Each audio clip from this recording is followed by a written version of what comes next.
Well, I want to get us started here today because we have many wonderful things going on.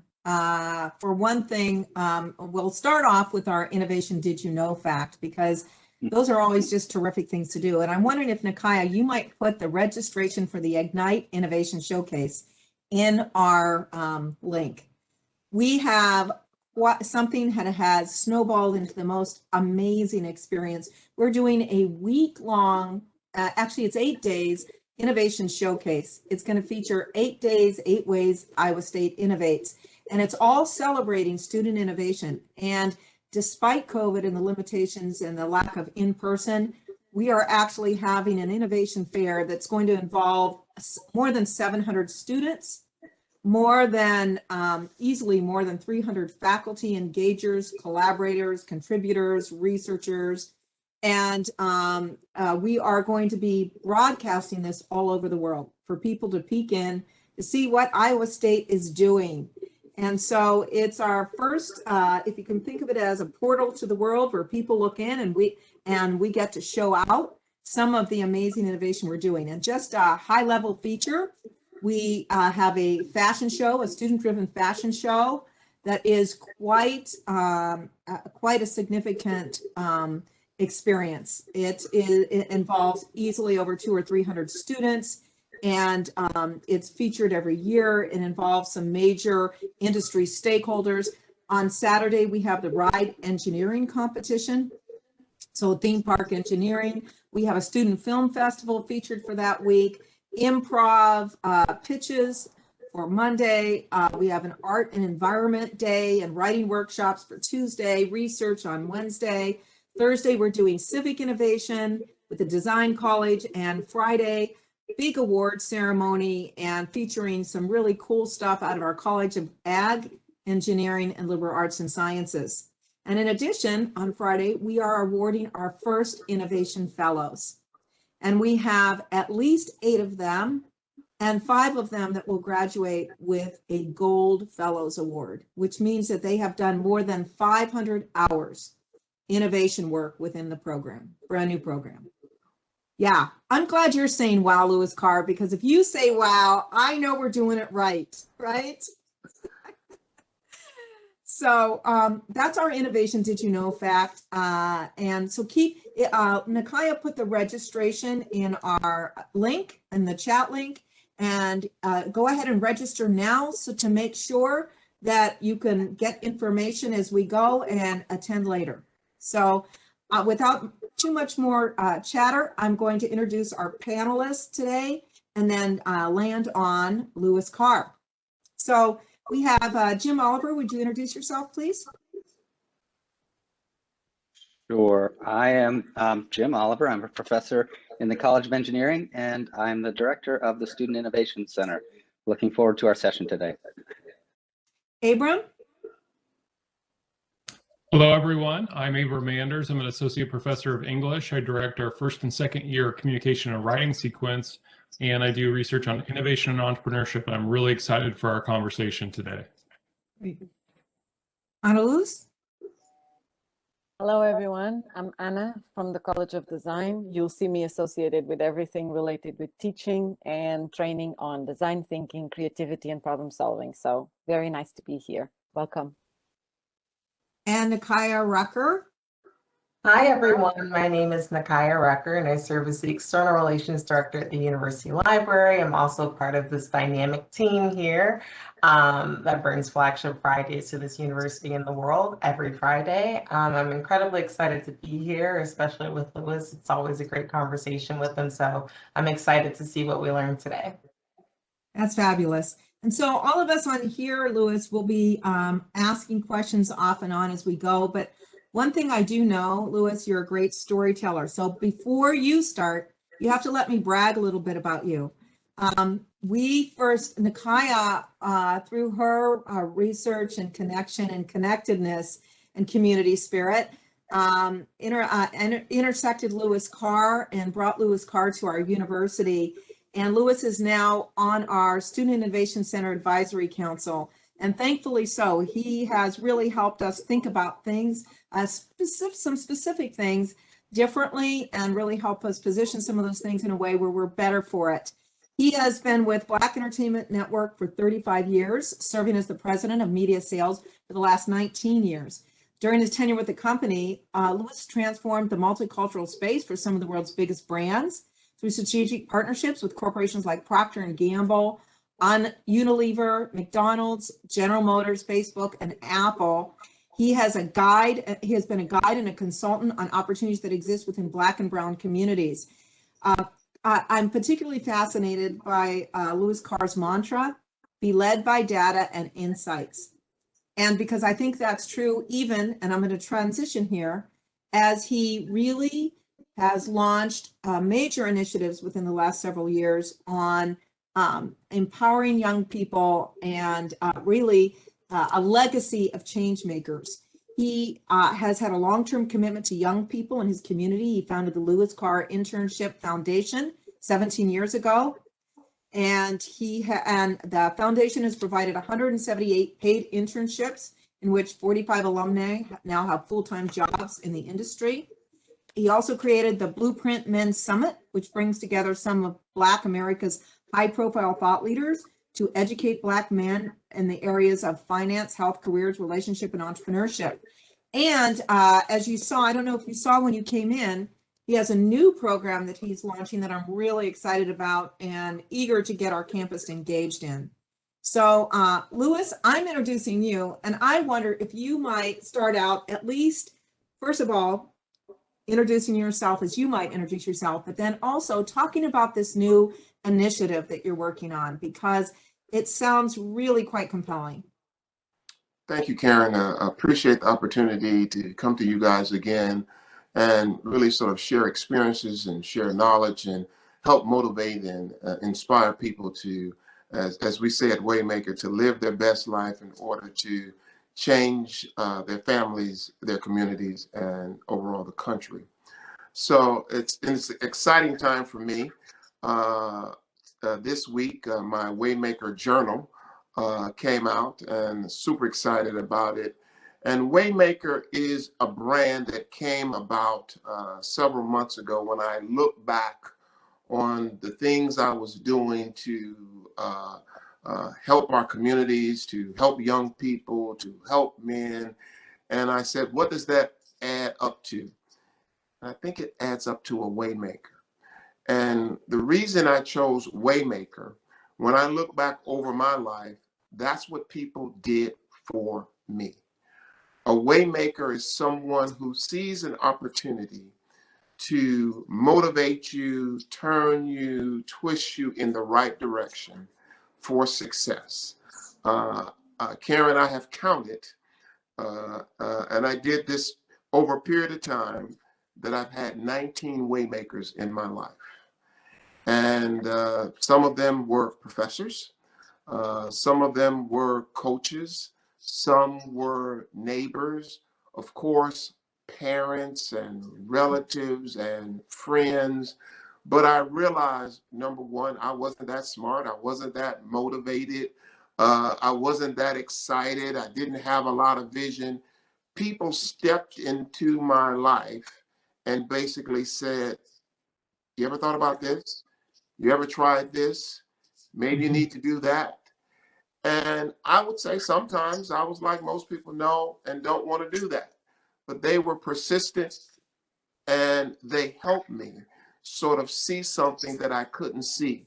I call them vision makers, way makers, people who can see something in you before you see it in yourself.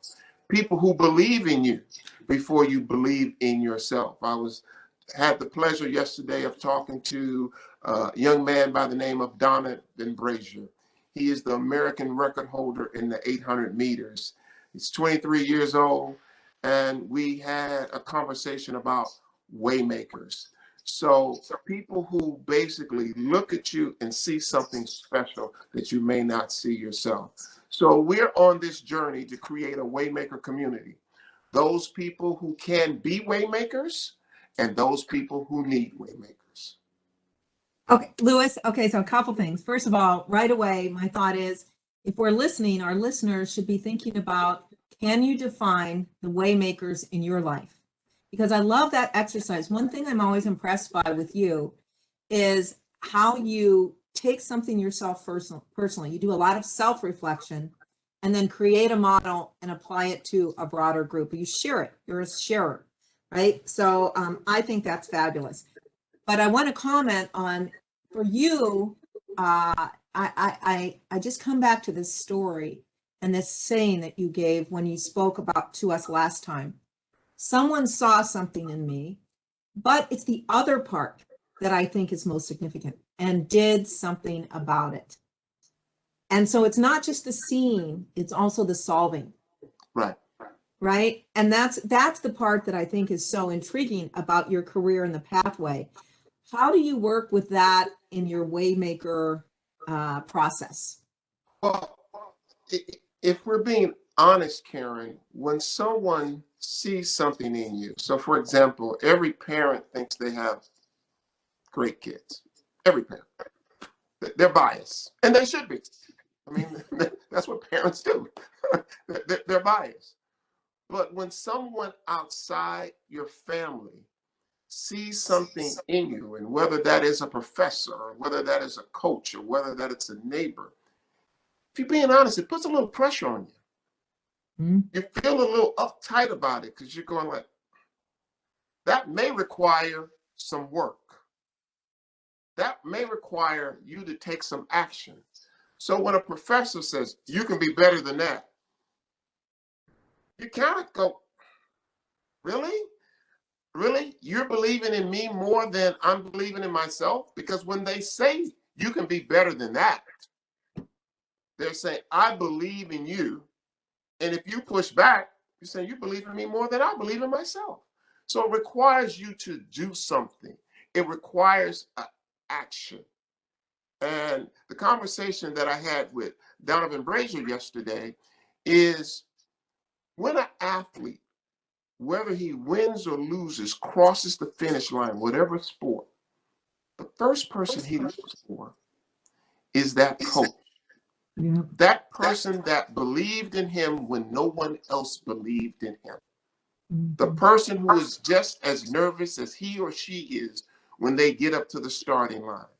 Yeah. The person who can't sleep at night, like sometimes the athlete can't sleep at night.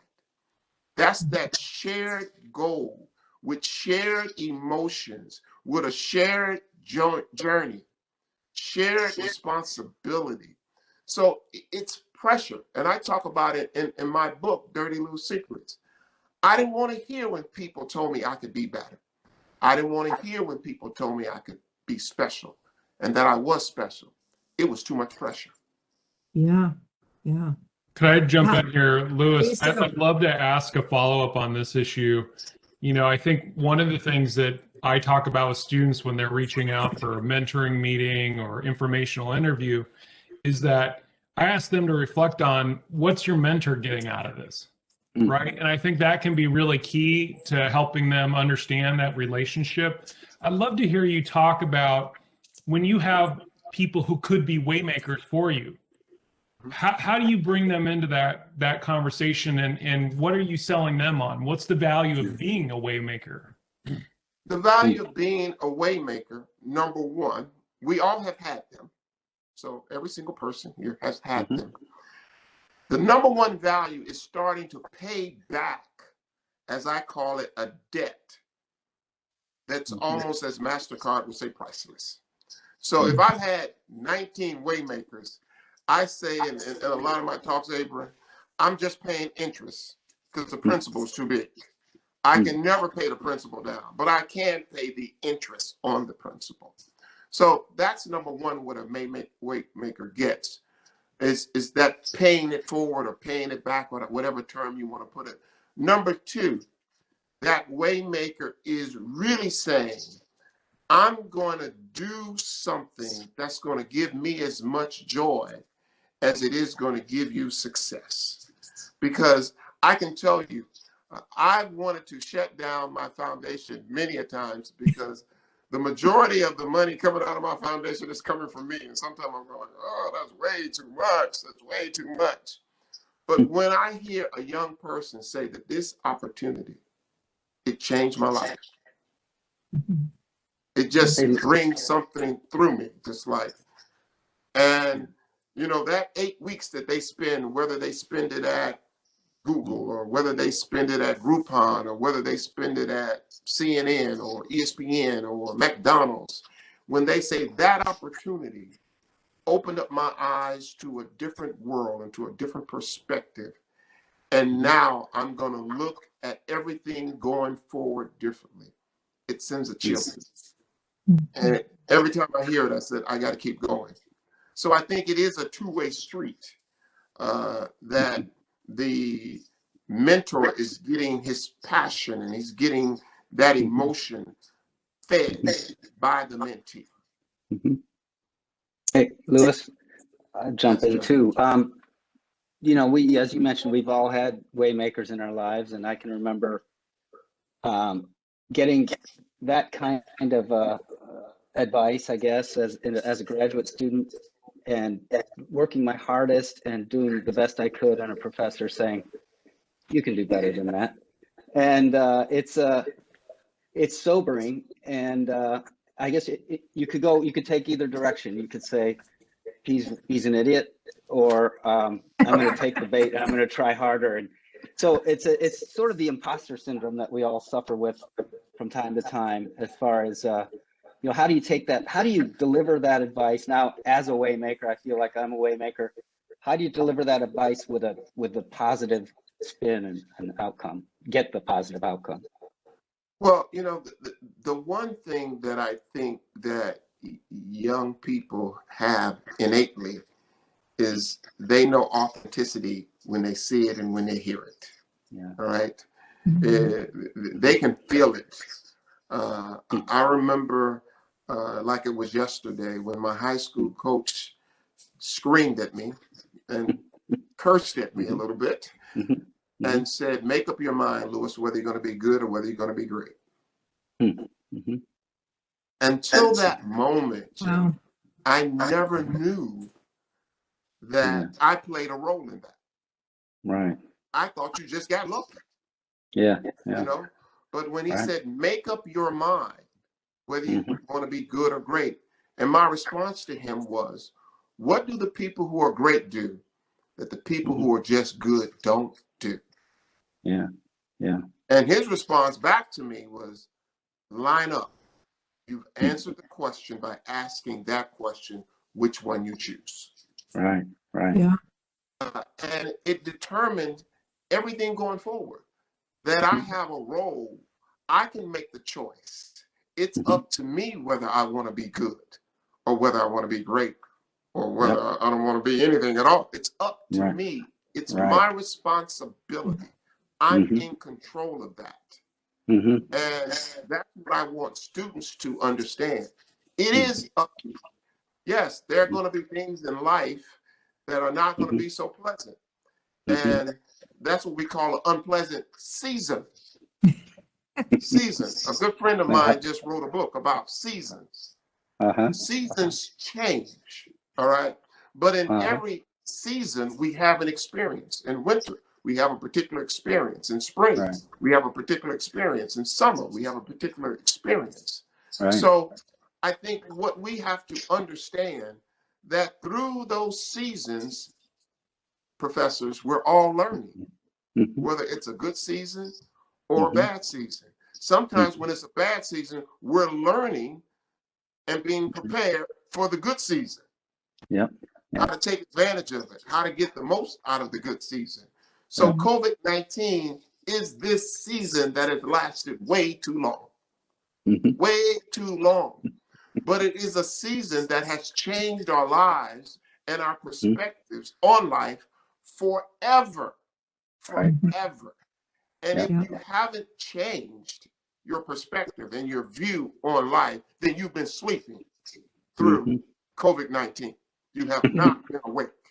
Lewis, I want to follow up on that comment too, because I have found that COVID-19 has changed the dialogue and the conversation for many people and been a character defining experience. So I think people either took off or shut down in many cases. And can you share what have people done in this COVID environment? You know, when we talk about innovator spirit, and especially think young people, what are you witnessing that difference between good and great, right? What are you witnessing that young people are doing and taking advantage of this time in our history? Not just COVID, but let's just say chaos in general. What are the great young people doing? Well, were those, and I said the majority of them, not all of them, they are learning this thing that a lot of people thought they couldn't do called discipline. Ah, COVID-19 has forced us into some form of discipline. So when the restaurants are shut down, when the bars are shut down, when the campus is shut down, that's forcing us to do some things that we wouldn't normally do or say we couldn't do. mm-hmm. We were having the pre-conversation a year ago, I would have been pounding on the desk saying there's no way we can leave the office and everything we have and still be successful working from home. It's just never going to happen.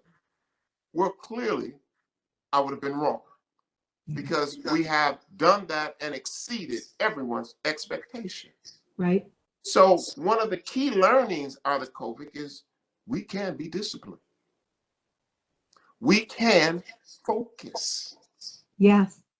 No matter what's going on around us, all right? You know, people, and I'm sick of masks too. I'm sick of masks, but I'm still wearing my mask.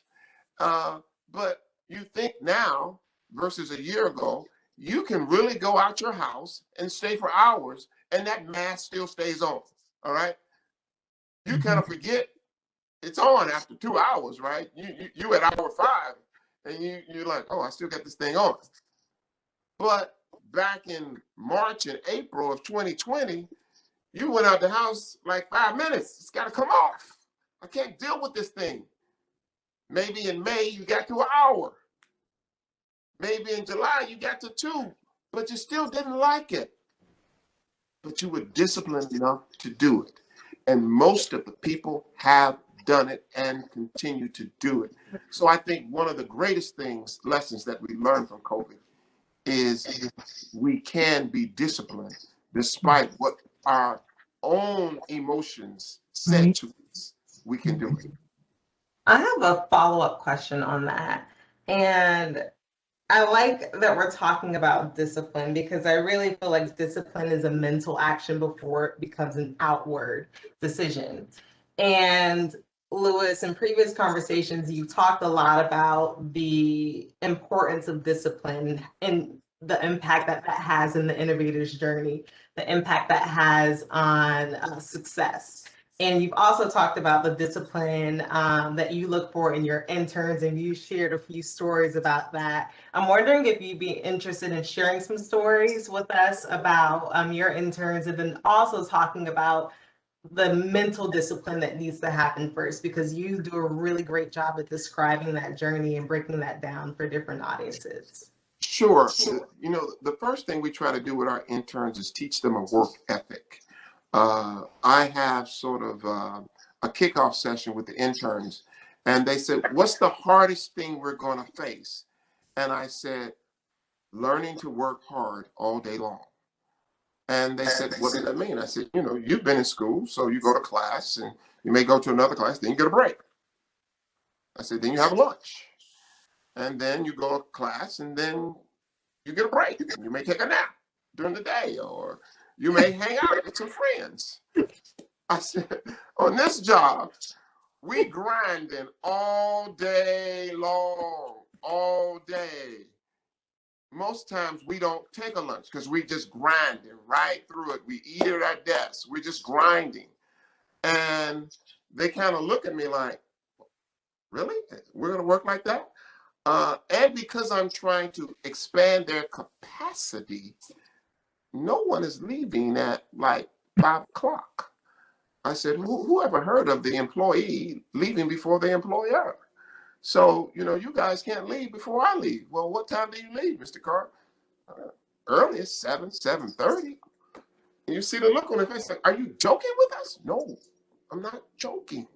That's how we work. I'm trying to help you develop this capacity to work because you're going to need it.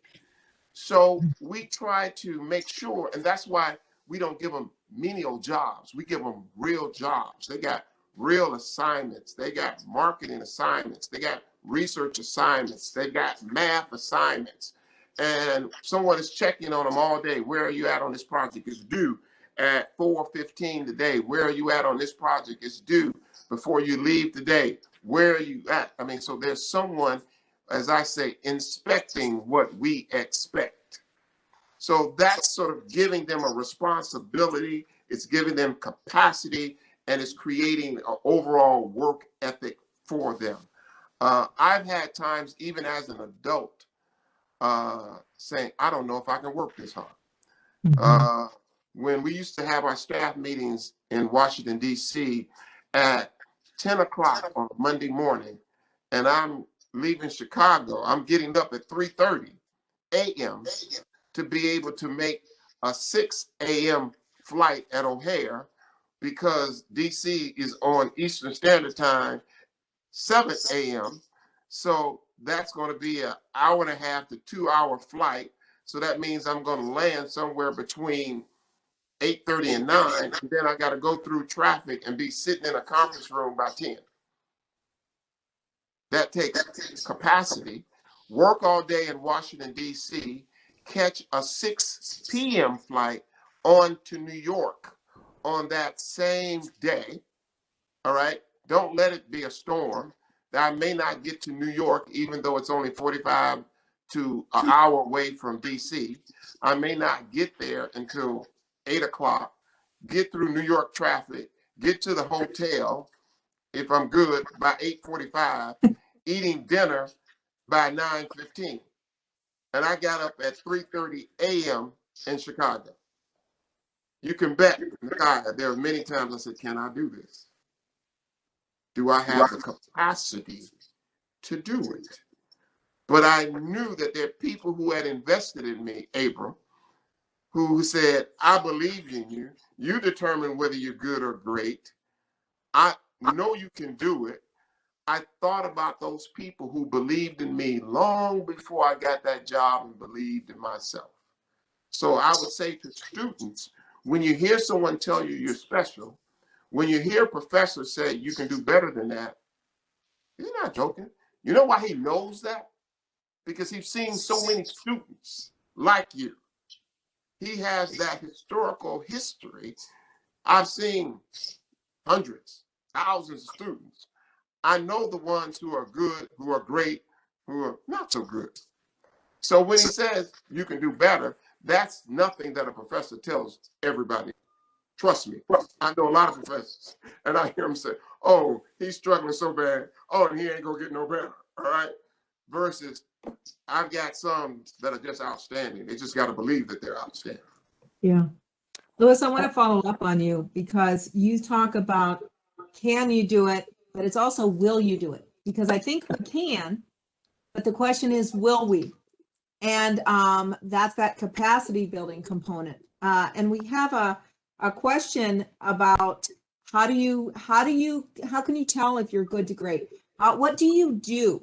I think is the question. If we will do it, what is it young people should be doing? You talk about the putting in the time, being willing, making up your mind. So choosing, being disciplined about putting in the time. And then what are the other things that distinguish young people from going that good to great? Well, first of all, I think you got to believe. You got to believe that you are sort of special, that you have capacity to be great. You got to believe, and that's a process.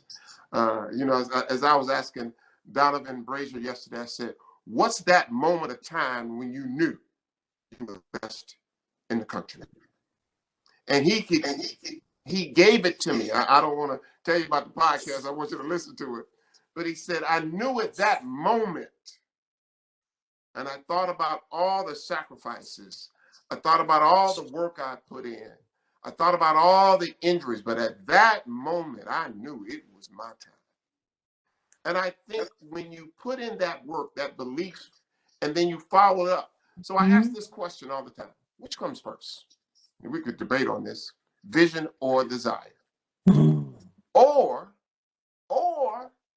does vision create the energy that desire needs?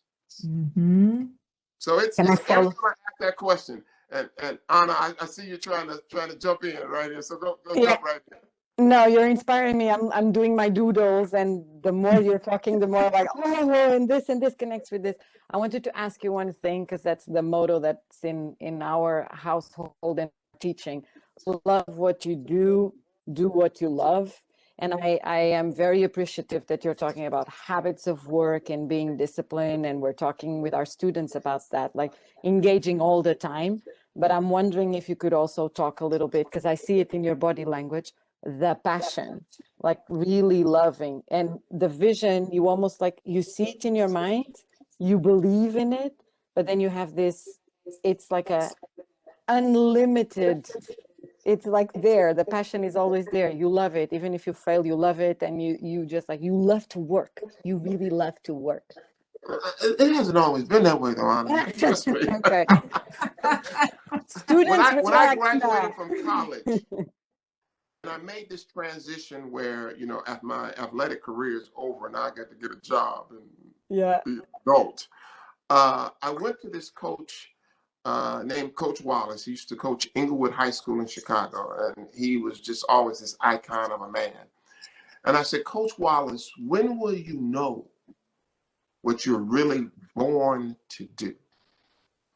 He said, some people know early in life, Lewis. Some people know later in life. Some people know midlife. But you'll know because it'll hit you like a bag of books. He said, it'll just hit you. You'll just one day know for sure that's what I'm born to do. For years, Anna, I was looking for that. I was working at BET. I was making good money, and I still kept saying, I'm trying to find my thing. And I knew it was something with helping people, but I didn't know exactly what it is. Well, just like he said, it hit me one day. And it hit me that I was already doing it. Because I was providing opportunities for people who, if I hadn't been in that position, may not get those opportunities. With those opportunities, I was providing guidance. I was providing mentorship. There are many people who I've said, come take a walk with me so I won't have to fire you. All right. And we've walked around the block and we've had what I call a real conversation. So I was already doing it. It just wasn't transparent to me. So once I realized that whole mentoring thing, that whole teaching thing, because I always said this, and I'm not just blowing smoke to you guys. When people said, Lewis, if you weren't doing what you're doing and money wasn't the issue, what would you do? I said, I'd be a college professor. I've always said that. You can ask my best friends. And they would say, really? That's kind of a long way from what you're doing. I said, not really. It's not really. Because those great leaders and great managers, what they do is they grow people. Because as they grow the people, they grow the business. If the people get smarter, the people get more creative, the business grows. It's just an automatic connection there. So you can't separate it. So when people even ask me about diversity, I have the most diverse team in the industry. And they said, well, how did that happen? I said, it was intentional. I was trying to grow the business. And I believe that diverse teams and diverse environments create better results than non-diverse. So, because I want to be a winner, that's what I did. Intentionally. Yeah. Lewis, I want to bring up the story. Nakai, I'm just going to bring up the one story that he has to tell because it's so relevant to this topic. When you talk about purpose and you knew what you were meant to do, I remember the story and I carry it with me and I think about it at least once a week. The story you told about your driver, the difference between what you think you were meant for and what you know you were meant to do, and how that's not always aligned, and it's sometimes disappointing.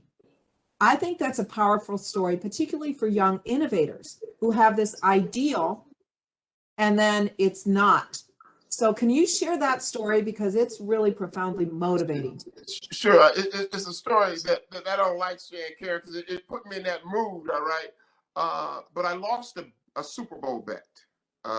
And my team lost, and the bet was if my team lost, I would go skiing. I've never had a desire in my entire life to ski. Never.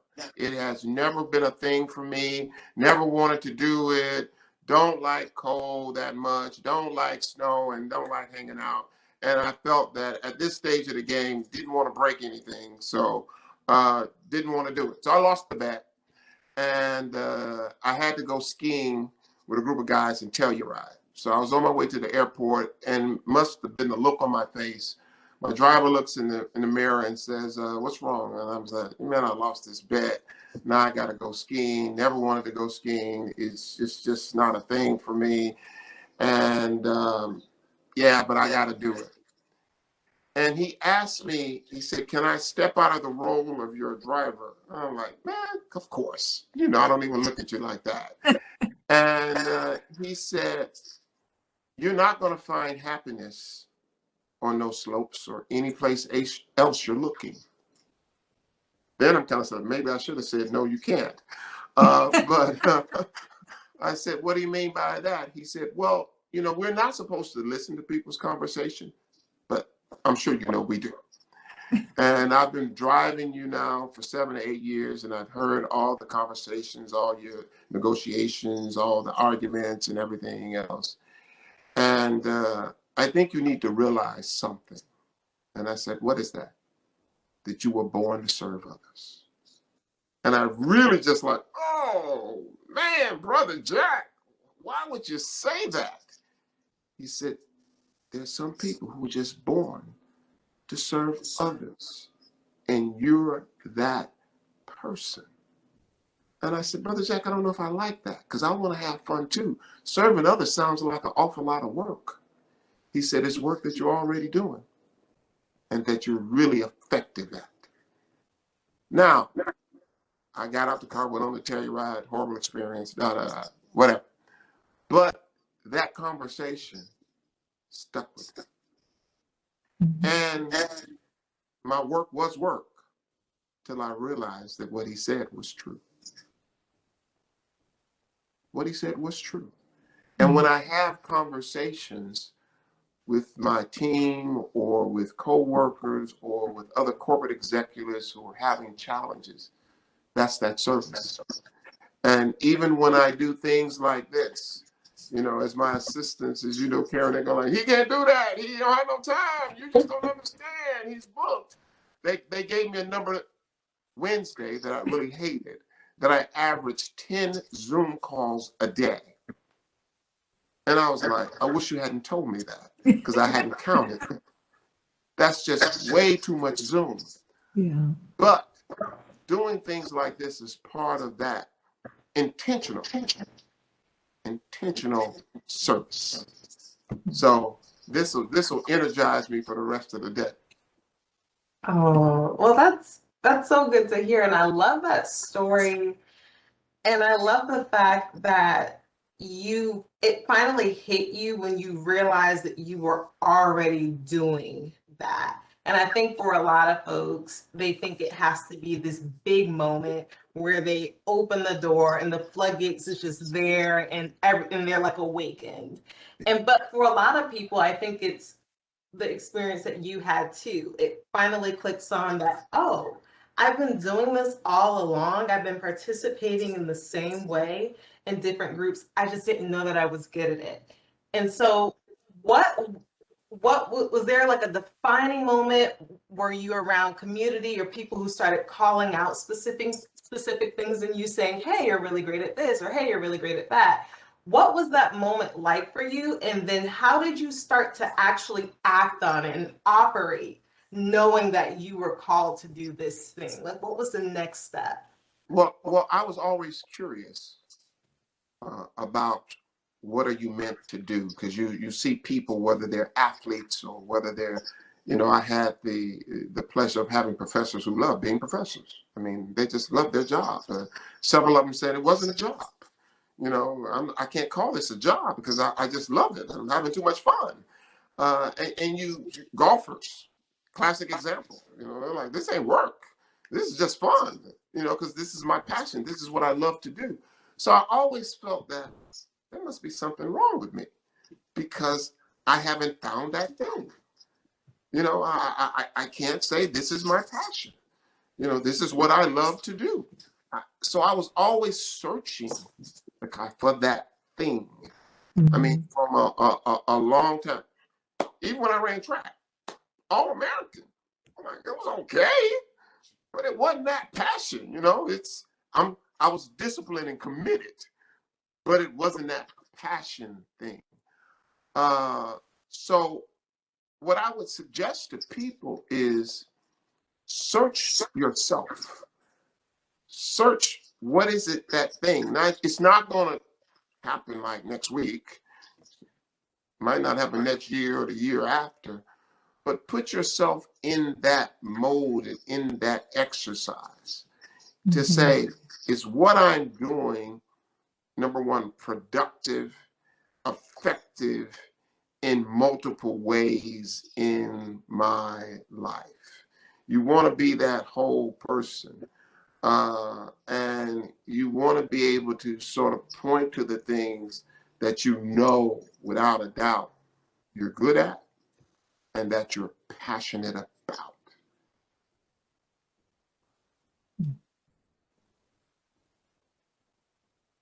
We have a question. Yeah. Yeah, we have a question from Chinar Call. When you were talking about work ethic, how should young people balance between being productive and relaxing? I find myself often guilty that I am not productive enough, or guilty that I am not relaxed enough. How do you manage that? Well, number one, that balance question is an individual person thing. So, you can't, Karen, decide what's balance for Jim, and Jim can't decide what's balance for Anna. And the reason you can't is because you don't know where that passion point or meter is. That's good. Yeah. All right. You can't really make that decision. Jim may say, I love what I do. I could do it all day, every day. I don't consider it work. So that's really good. I'm balanced. You may say I'm balanced all the time. And I happen to know some professors, some coaches say, I'm balanced all the time. I'm great. Now my family may say that I'm not balanced, but I'm balanced in my mind all the time. So people have to determine that for themselves. And I think they get to that point when they don't feel overwhelmed. They could be working 13, 14, 15 hours a day, but it's okay. I'm fine. I'm good with that. Now I know it's driving other people crazy because they don't want to see me work, but I'm good with that. I mean, if you ever watch stories of NCAA coaches or NFL or NBA coaches, I mean, it's their life in it. And if someone took it away from them, they would be unbalanced. Okay? Really great answer. So align your balance. Your sense of balance comes from your passion. Your passion is your meter, and Right. that will let you know. So when you don't have passion about what you're doing, you should be doing something different. So here's my thing. So, and this is going to sound bad for students, all right? So you might not have to follow, but it worked out for me. I love watching TV. I love watching TV. Not just because I'm in the TV business. I just like stories, right? So I'm watching everything from ABC to Netflix, and I got to get so many hours in a week. So people are saying, Louis, what are you doing this weekend? Oh, I haven't been able to watch TV, so I'm watching it all weekend, all day Saturday, all day Sunday. People usually go like, you gotta be joking, right? No, I love it. So as long as I'm getting my TV hours in, Yeah. I'm balanced. So I may be putting in 70, 80 hours of work a week, but if I can squeeze them TV hours in on the weekend, meaning all day Saturday, all day Sunday, and my wife kind of looks at me like, okay, whatever. All right, you're good in there? Like, yeah. So you come to my house, I got TVs everywhere. I mean, just like everywhere. I think I got like 10 TVs in the house, right? Because I love watching TV.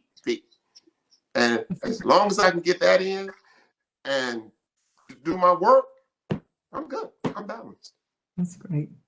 Louis, I wonder if you could follow up on that. Kind of what I'm hearing you say is that, you know, you're doing too much work if it becomes a problem, right? Or maybe you need to adjust how you're doing work. I wonder if you maybe share a couple examples, maybe people you've worked with or mentored where, you know, they've hit a point where they had to rethink what they needed to be doing for themselves to sustain their productivity. Well, I'll tell you, hey, bro, when anybody's working as long as is in the office as long as I am, I know there's a problem. All right, because I'm in there way too long, right? And I will go to that individual or go to their boss and say, "What's the problem?" And they're like, "Why you say that?" I said, "I'm leaving people here, and that's just crazy." Especially when I'm in my New York office. You know, I don't have any family there, so I can work to 8, 9 o'clock at night versus sitting in a hotel room. So if I see somebody there, I'm like, are they there because I'm here? Oh, they're like that, Louis, when you're not here. I said, have a conversation with them to see how you can help them, to see what's going on. Is there something going on at home that they don't want to go home? Or is there feeling some pressure that they think we're putting on them? Because sometimes that's in people's mind. It's not what we're trying to do. So I will try to have their supervisor have a conversation with them to understand, is you're loving this like that? Or this is some added pressure that you're feeling. So I would suggest to people, when you kind of see something that says, is this all you do? They never tell you about any fun stories, Abram, about, you know, I went to the movies or I played basketball. If you never hear that coming from them, is their conversation all about work? You know, the story that Phil Jackson said he had to have with Kobe Bryant, because his whole life was just basketball. He wasn't spending enough time with his family. And we know Phil Jackson's the Zen master. He said, I had to have that conversation and multiple conversations with him. Said, I need a full person. I need a full individual in order to be a great basketball player.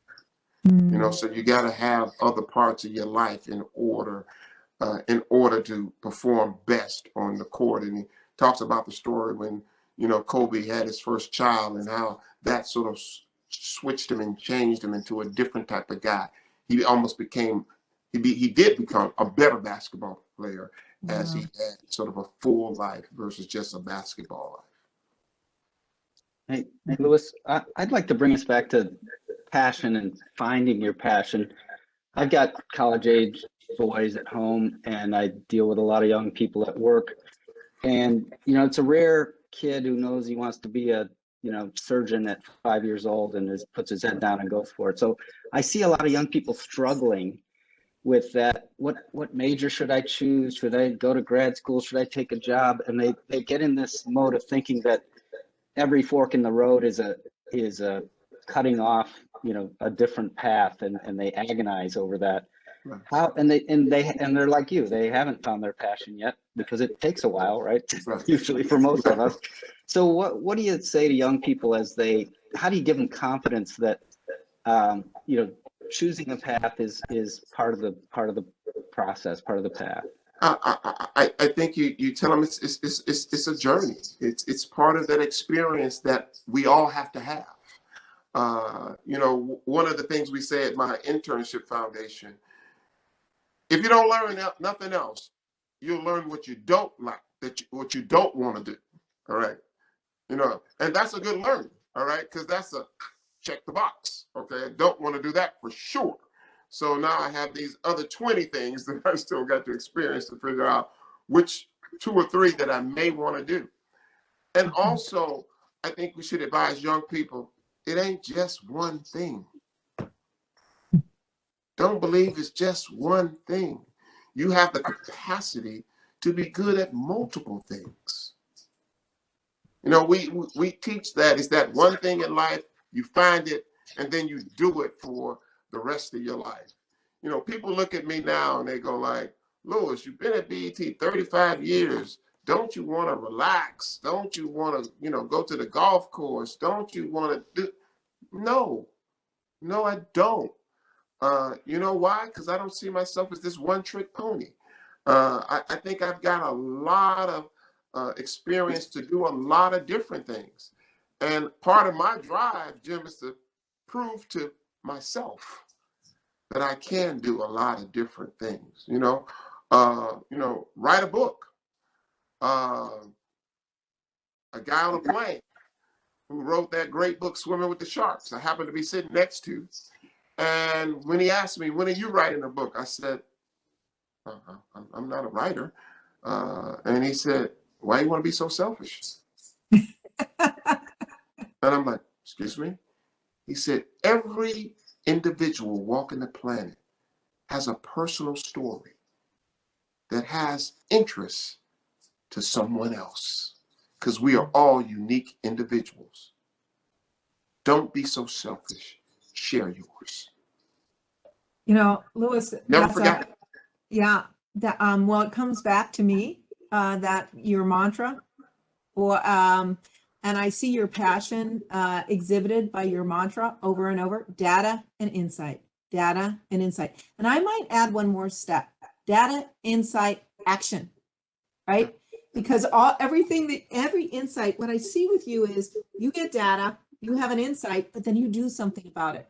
And that's the part that I think sometimes our students are waiting to know what to do. So what happens is they wait, they gather data, they wait, they think about their insights. But in the meantime, the doing time is moving further and further away. I'm wondering if you might give our students some advice about, maybe taking a few more risks and experimenting and exploring about the doing. Yeah. I believe to that point, Karen, I've had a hell of a career, that it could even have been better if in my young life I was more comfortable with exploring new things and taking new risks. Now, I was privileged to be an athlete at a time where I realized that being an athlete exposed me to relationships of different races and genders, right? Yeah. So, it's amazing that when I get together with my friends and people say, see, I have friends of all different backgrounds, a lot of them, right? And people just kind of like shake their head like, where did he know those people from? And when I kind of make friendships, it's passionate friendships. People like really are engaged. Mm-hmm. And in my book, I talk about when we as a team went to Louisiana, University of LSU. And on the way there, we stopped through Jackson, Mississippi. And the desk clerk at the hotel said, keep that boy in his room. We don't allow people like that to walk around this hotel. And my teammates cried. And I'm like, what is wrong with y'all? And they said, how could he say that? How could he say that? And I'm like, a lot of people like that. He's a jerk, but I don't pay him any attention, because at that early age, I had realized people are people, all right? And I'm not going to let his craziness and opinions affect how I think about myself or anybody else. What I did, I went on to LSU 2 days later and won every race, all right? And how do you like that? So I was not going to let his opinion and his racism determine how I felt about me or my teammates. Mm-hmm. Mm-hmm. So that I was privileged for understanding that at a young age. Yeah. But I think we have to encourage people to take the risk, have the different experiences, have tough conversation in today's world. Soon as you open yourself up to say, I'm going to have, there's a podcast, uncomfortable conversations. As soon as we say we are open enough to have uncomfortable conversations, we grow. We grow as people. I remember the first time I went to Paris. Tears came to my eyes because my wife had been to Paris many, many, many times. And it was so amazingly beautiful to me. And I love the people there. And I said, I deprived myself way too long because it wasn't an affordability thing. It was a closed experience. I don't want to do that. I don't want to do that. I want to go to the islands. I don't need to go to Europe. I want to go to the islands. And once I opened myself up to that, it opened up a whole new world to me. So I think we want to encourage our people, and young people especially, to experience as much as the world will allow you to experience. Because it only helps you grow as an individual. And the more knowledge you have, the more effective you will be, and the more successful you will be. I mean, knowledge is power. Trust me. Yeah. Yeah. I think this response would be a really great transition to a question we just got in the chat. Nakaya, did you want to ask that? Yes, thank you, Abram. So this question is actually from Connie, and Connie wants to know if you could please discuss your strategies in working with corporations to diversify their workforce and impact in communities of color. Well, it is something that I do every single day. So I would say I'm very experienced at that. And basically, I lay out data for them. And I make it a business case versus it's just the right thing to do. So we start with a business case. We start with the browning of America. We start with a consumer base. We start with percentages of contribution. We start with engagement and impact. We start with influence. We start with domination. So we just really start with numbers, not with diversity numbers. We start with economic revenue numbers, contributions, something that I know they understand. You know, they may not get the D, E, and I thing quickly, but we start and then back into, now, once you believe there's an opportunity with these type of consumers, now you need people on the inside to guide and lead you and how to communicate, how to connect, how to influence, how to impact these communities. So, and some people get it overnight, and some people, it takes a 2020 for them to get it. But I do believe it has to be a business case with corporate America first.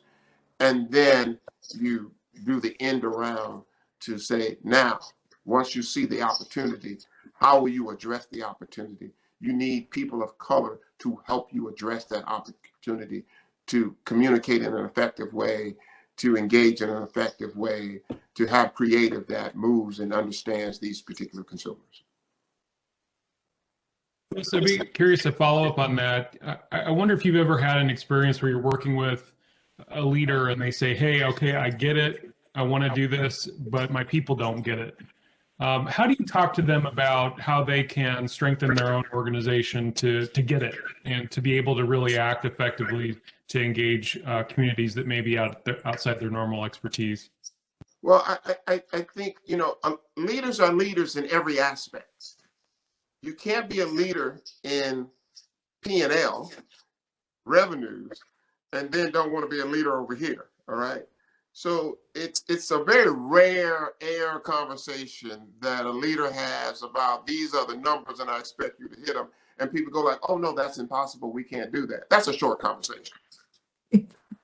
Great leaders go like, okay, you can't do that, but there is someone out there that can do that. So let me get to work on that.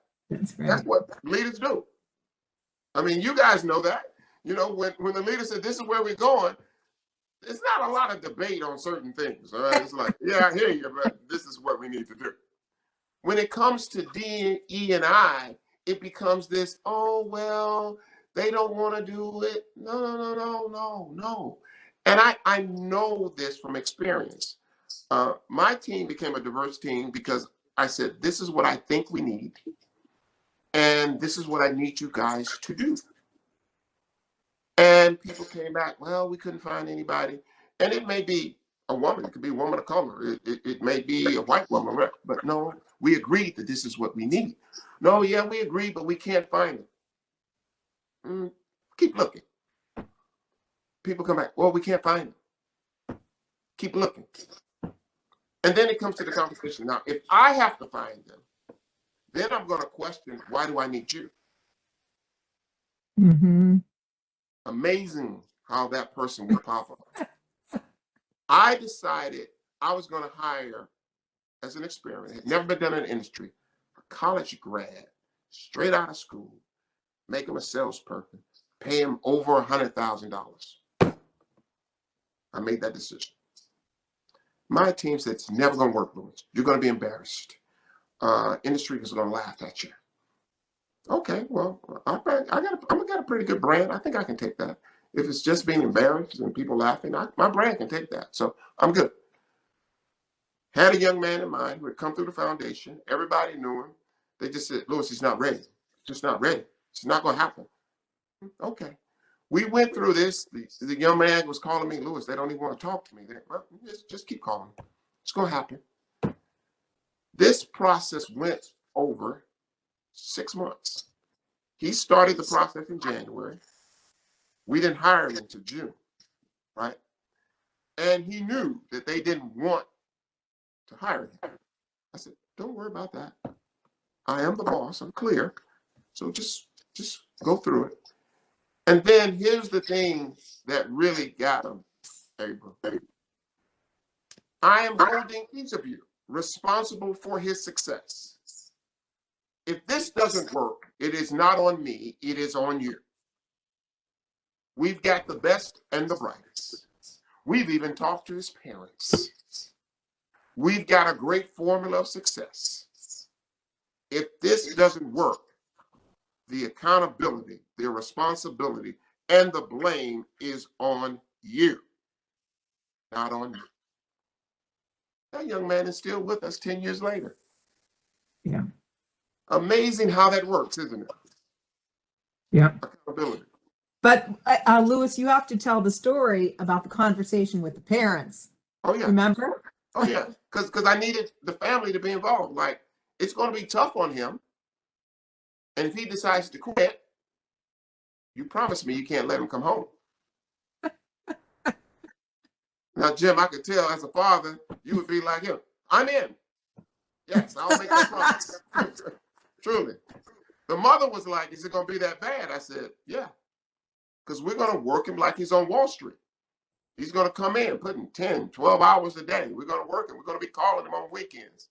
Because we're building this capacity. We're putting him on a fast track. We're paying him a lot of money. Everybody says, Louis, don't pay him that much money. Don't do that. Don't do it.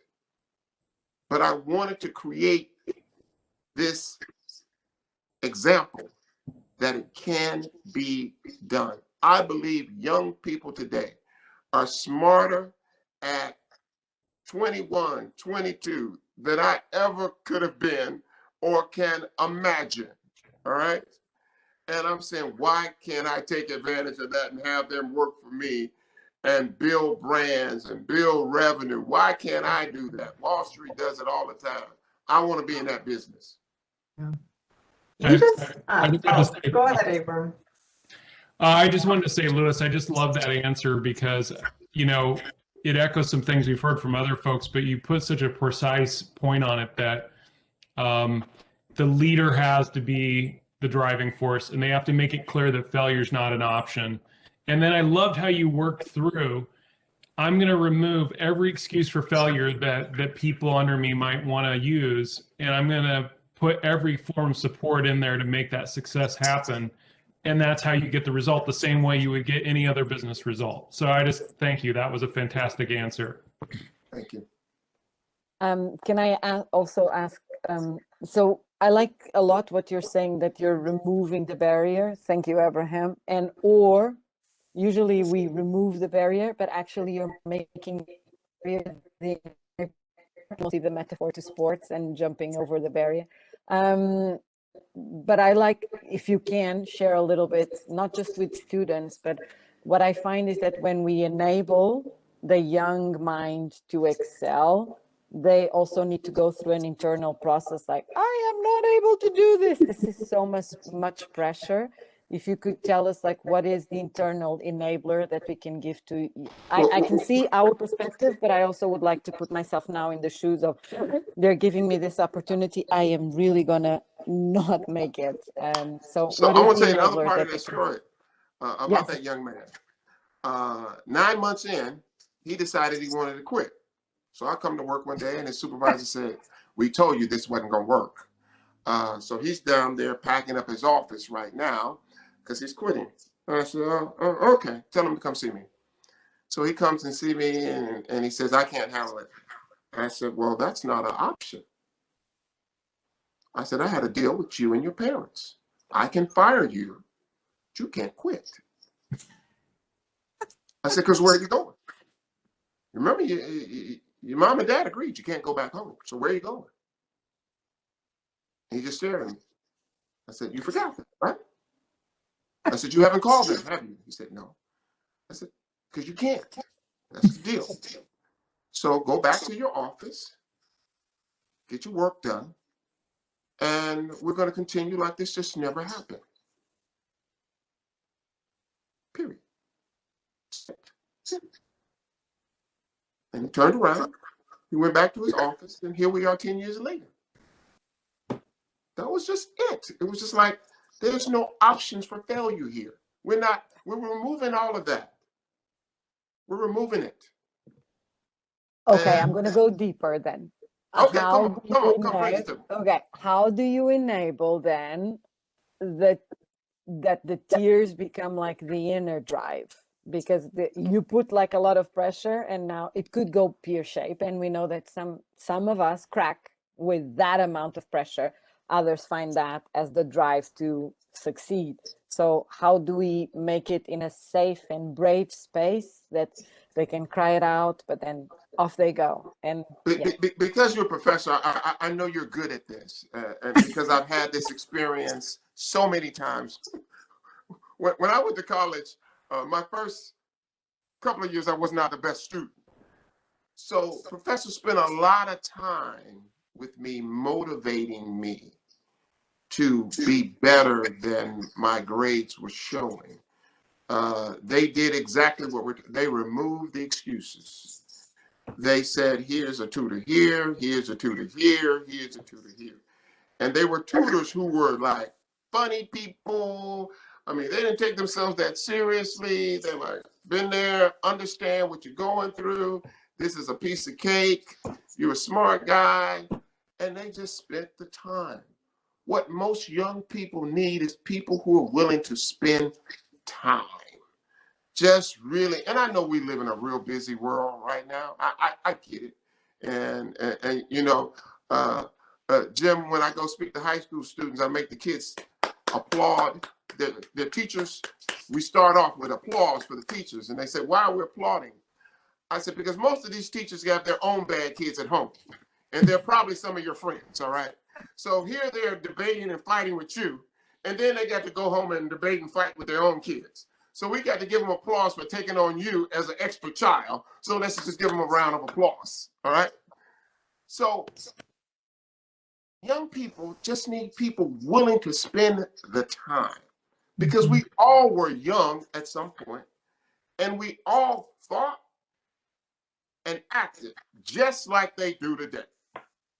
I think that's the real deal. We don't want to be honest with ourselves and go like, oh, I recognize that behavior. Oh, I recognize those decisions. Oh, I recognize that pushback. Okay, and I turned out okay. So what did people do with me? Oh, they had consistent, intentional conversations. And I think that's what I do with employees. And because I can be a funny guy, like I'll show up in their office. So I show up in their cubicle and you can see their eyes get big. And I'll go like, I heard that you're having some real issues. You want to talk to me about it? Maybe I can help you with that. And they usually go, yeah, I would love your help and guidance. And I think you guys on a regular basis, when people like me come knock on that door and say, you got a minute? Can you help me out? And as professors, I know you love that knock. You got a minute? And you know what the conversation is going to be. As soon as you see the student, you already know why they're coming. And you've been hoping that they would come because you want them to be successful. You want to help them, and you already got the answer. They just have to be open to it. Louis, I think that, and I understand what Anna's getting at. I think one of the mistakes that young people make, in part because I just think there's a lot of pressure on metrics and performance, and now sports is like way important, how you perform. I think there's an illusion that they are more significant than they are. In other words, that their behavior, that they can actually screw it up, right? They can there's something they can do that would be irreparable or permanent or so significant that they're going to mess it up. They're risk adverse, right? So I think that's where a lot of internal pressure comes from.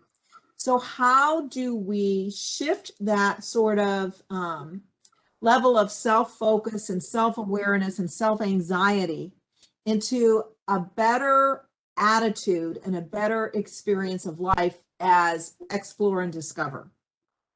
I think a lot of that is on professors in having that sort of conversation and leading that experience. Some are great at it and some are not so great at it. And usually the professors who are really great at it are the professors who really sort of remembered their own lives. And if not personally, some friends of theirs, all right? Because none of us have had perfect friends, all right? And we look at people around us who are successful. Sometimes I look at my friends and say, I don't understand how it happened, but God is good, all right? Because you know you're not that great, all right? So we have to have that honest reflection of ourselves, because I have not met any student. And when I have my interns, I said, there's nothing you can do that you should be ashamed to tell me, because I was terrible. And they just die laughing. I said, so when you get in trouble, make sure you call me first. I said, even sometimes before your parents, because I can guide you through that conversation. They're not as flexible and understanding as me. Trust me, all right? So when you get in trouble, let's have that conversation and we will get through it, because I want them to trust me. As when I reflect back on my life, man, I had people who did that for me. Yeah. I did some crazy things, and I was the athlete that stretched those boundaries, really stretched the boundaries, all right? Because I was pretty good, and people allowed that. So that's part of that debt, Abram, I'm trying to pay back, because I'm saying that principle, I know I can never touch that, but that interest, I can pay down on the interest.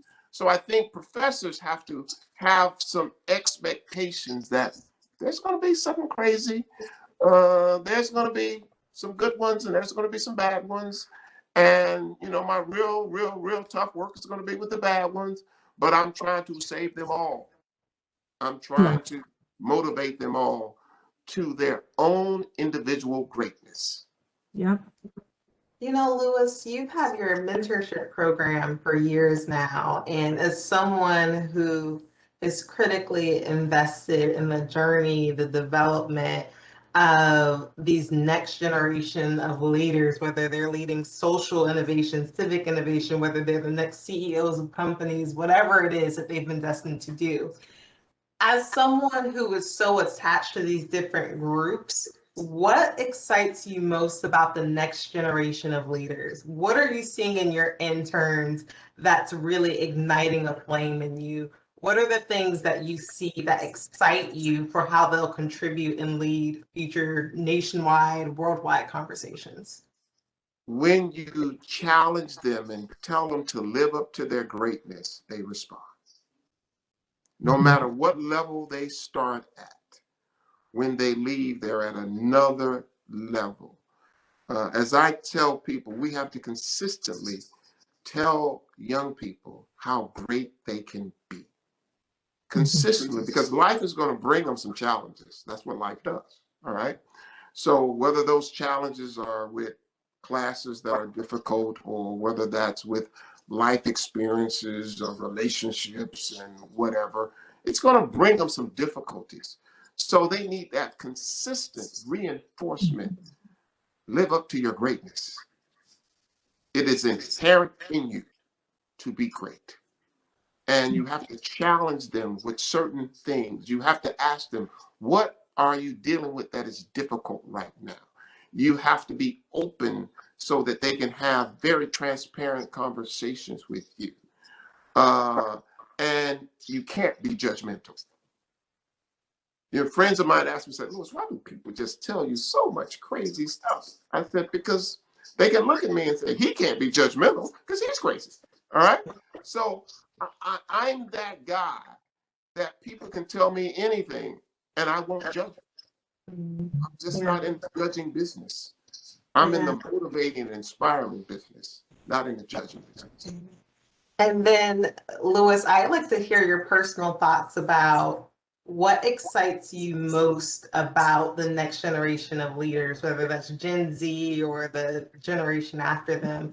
What are specific things that you're seeing in young innovators or interns within your group? And what excites you most about the things that you're seeing in them? The ease of technology. They adapt to it like a fish to water. I mean, it doesn't take them nothing but minutes to figure out anything. I can be struggling with, I've got right now 4 computers on my desk, a laptop, and 2 phones right here. A young person could come in and within 5 minutes, all different brands. I got Dell, I got Apple, I got HP. A young person can come in and within 30 minutes be working all of them, all right? And I've been struggling. I've had them here now for like a year, and I'm still sometimes struggling to get on diligent boards or on Teams or on WebEx or whatever. They adapt to it like a fish to water. We all understand how important technology is to the world and to our businesses. That early adaptation, that ease of usage and engagement excites me, that these are people who are in position to change the way we do things forever. And we've just got to guide them, help them get there. That really excites me. Louis, I just want to say I think you make an absolutely fantastic professor. And I think you're making an awful good role model for all of us, because you're really reflecting. I loved how you talked about that professor waiting for that knock and knowing the conversation. And I love how you put a fine point that kind of professor, that professor who's a waymaker, they listen without judgment. They'll go the extra mile, they'll give the extra resource, the extra time, and that's why they get to challenge the student. That's why you can get the student to feel as though they're being challenged in a way that's really about them. So I just want to say thank you. This has been really inspirational for me. Yeah, thank you. Can I add one then? Of course you can. I am just trying to think. So you speak about uncomfortable things. I speak about unspoken things, and nothing in my life is unspoken. So I'm going to say it anyway. It's on record. How do we actually help also the mentors and the teachers who don't practice what you are saying? Because that's also another part. You are brilliant at putting yourself in their shoes. And I keep saying that, like, we now have an age gap. So we need to go back to our experiences, but our experiences are not the same that our new generations are having.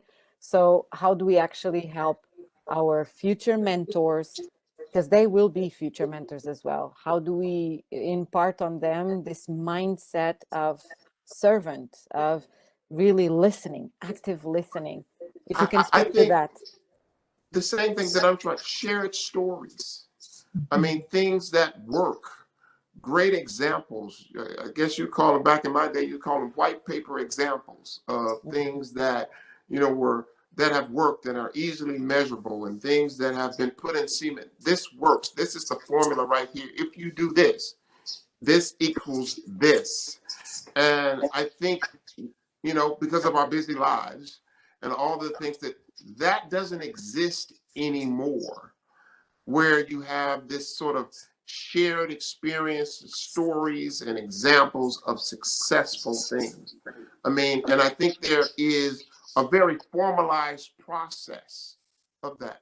So professors, whether you do it, in person or through Zoom, or you share it through papers, there should be sort of this request that we want to understand from each professor a story on how do you take a person that was struggling in grades and turn it around in the same year? How do you take a person that didn't have self-confidence and give them confidence in the same, and where people can refer to? That's what I want my Waymaker community to be, where people can go to our Waymaker site and they can listen to podcasts and they can listen to master classes and they can read journals and say, wow, here's a person that had the same issue that I had, and they now are this successful individual. I'm close to Hill Harper, and this has happened over the last 3 years, because when I went to introduce Hill Harper at my conference, and I looked how many degrees he had, I turned to the person and I said, this is not right, right? He can't have all these degrees, right? I mean, and all from Harvard? I mean, like an MBA and a JD. I had no idea he was a lawyer, and a master's. And I'm like, when did he start working? I said, he just went to school his whole life to have all these degrees. So after I introduced him, and I told people, I didn't know that until somebody gave me this afterwards, I said, man, tell me why. Why? You just didn't want to work? And he was laughing. He said, no, Louis, education and knowledge gives you options. I got a job that you don't even need a high school diploma for. To be an actor, you don't even have to graduate from high school. But I got all these degrees. This just may not work out one day. He said, I'm a landlord. Options. Young people have to understand options. Even if you don't need them, you just may want to do something different. He said, I may wake up one day and I'm tired of playing a doctor. All right. He said, and I decide that now I want to be a professor. I think with all these degrees, and as good as I've acted on television and in movies, somebody will let me teach some young people. Yeah. He said, so education and knowledge gives people options, and the more options you have, the fuller life you will have. The better life you will have with options. So that's the importance of education today. Options. Louis, I'm going to, that's a perfect way to kind of transition into our closing, because what we've been encouraging our students and kind of creating awareness around is basically to manage themselves, their talents and their opportunities as though they are CEOs of themselves, right? That they have to see themselves as an agent, an advocate, a marketer. I think they're so busy building technical skill that they don't think about, they have to think of themselves as a business in themselves. They are a product. So as students are beginning to launch themselves into a professional role, right? That's where they're headed.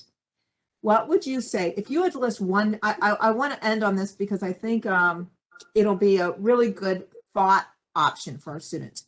What is the one quality or one really specific quality that stands out as you see the hundreds and thousands of people who come to you asking for anything or doing anything significant? What's that one quality that really knocks your socks off? Be coachable. Be coachable. When people ask me that one thing that has helped me be successful, I was coachable.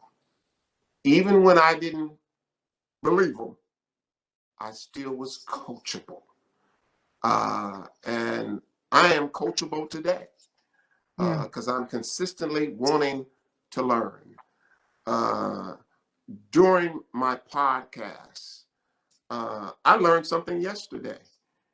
And I wrote it down right here. And what he told me was, I said, how did you motivate yourself and inspire yourself that you were preparing for Tokyo in 2020 and then they canceled it? And now you got a year later, start that process all over again. And he said to me, he said, you know, I'm not motivated or inspired every day, Mr. Carr. He said, but I am disciplined every day. I said, whoa, whoa. He said, as a 23-year-old, there's just some days I just don't want to do nothing but just lay in bed and watch TV. He said, but my discipline gets me up after a couple of hours to go to the track and start my practice. And I had never thought about it that way, but I was the same way. I wasn't motivated every day, but my discipline pushed me through the days that I didn't want to do it. Yeah. Wow, Louis, that is what a fabulous note to end on too. I cannot tell you really the experience of having people like you talk to our students, Louis, invaluable. Really, how to think, how to be valued, even just phenomenal. And you know, it's not flattery when we say that our students' interactions and exposure to you have made significant differences in how they see themselves in the world, and we are incredibly grateful for that. So, oh my goodness. And I want to be encouraging to you as professors and as assets, as I say, to our future. Anyone that is coming in contact with young people on a consistent basis, you are assets to our country, and you are assets to our business community, and you're assets to the world. So I say to you, be encouraged, be creative, be motivating, and continue your commitment, because I know people don't tell you enough. We appreciate you, we admire you, and we thank you. Hey, Louis, I want to add my thanks as well for another fantastic session, and also congratulations on your great Bulldogs victory last night, first time in 50 years. First, to the day. Yep. I know they're floating. I text President Martin, and he said, "I'm just exhausted." I said, "I didn't see you on the court. Did you play?" Oh my God. That's great. Fantastic. Well, am I surprised that we ended on a sports? No, I am not. But I just wanted to say again, as we think about next week, I really want to applaud the students that are taking advantage of this, the faculty that are listening, the people, the innovator community like Louis that's helping us make this happen. Next week, we have champions for children's justice. We have attorneys and former judges innovate as advocates. What they've done is create a nonprofit so that children actually have a voice, and an advocate, and a way to have a voice in a justice system as it relates to their own destiny, especially in divorce situations or situations where they've been attacked or assaulted, in any legal situation in which they get involved. So we're going to hear Tim Pearson, Eliza Overham, Doug Steskel, and Angela Schutz Angela is the president of the Iowa Bar Association, and these are court district judges, retired judges, and current attorneys. They have a nonprofit called Iowa Center for Children's Justice. I really look forward. I hope you come listen next week, and especially it's along the same topic. How do we advocate? What's our responsibility? So thank you very much for your time today, and remember, we can innovate anywhere. All right. Bye, gang. Everyone. Bye-bye. Thank you.